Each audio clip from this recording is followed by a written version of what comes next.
Hi guys, it's Mark Zickery, Mr. Sci-Fi, also known as Mark Zickery of Space Command, as well as Mark Zickery, the author of The Twilight Zone Companion. And today I am wearing a shirt that my wonderful editor, Dave Edison, bought me as a surprise trek or treat. It's Halloween-oriented, and of course it's the Star Trek logo done as candy corn, and I happen to love candy corn, even though Dave told me what they make it out of, and it ain't corn. Or maybe there's corn in it, but that's not the main thing you'd want to know about. But I will not tell you, because if you love candy corn, keep right on loving it.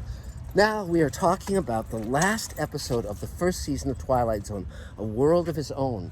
Now by this point, those making the show knew pretty well that it was a hit, that it was going to continue, that they had succeeded at what they had set out to do. And my God, what a season. I mean, in one season, in the first season, you have the After Hours, you've got Walking Distance, you've got Stop at Willoughby, you've got Time Enough at Last, on and on.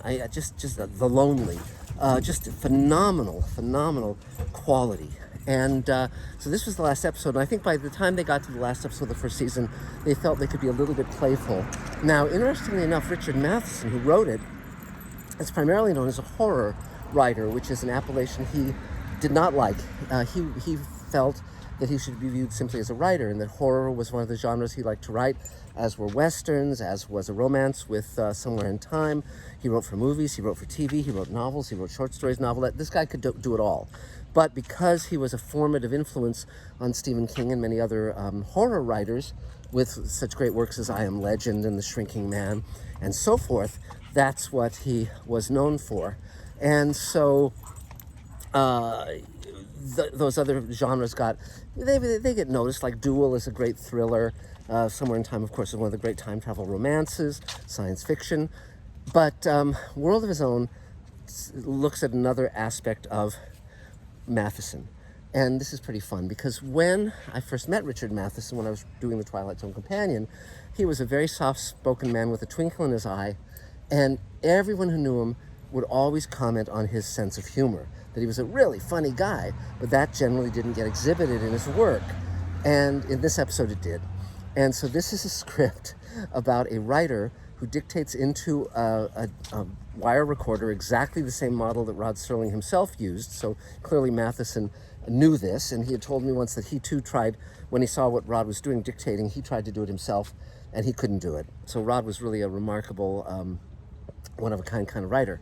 So it's Keenan Wynn speaking into a wire recorder. He's a writer, and he basically, whatever he speaks into that wire recorder gets manifests itself in reality. Whether it's his mistress, whether it's an elephant, whatever he speaks, it gets manifest. And it's a very droll episode.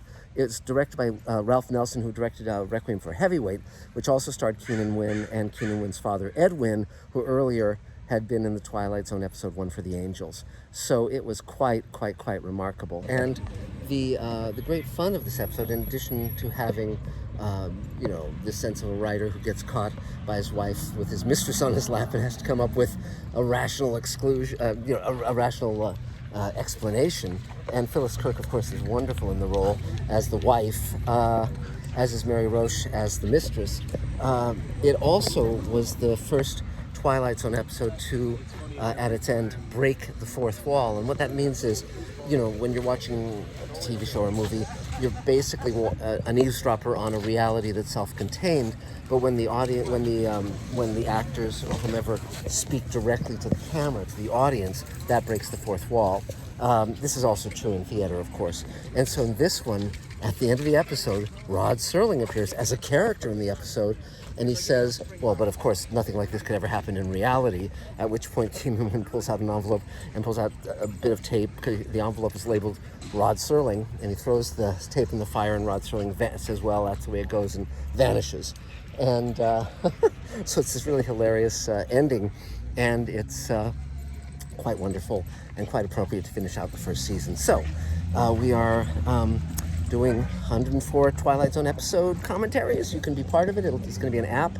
It's only $49. Go to twilightzonecommentary.com and you can be part of this. It will not be offered anywhere other than with me, because it's all in my head. So that's it. Talk soon, guys. Bye.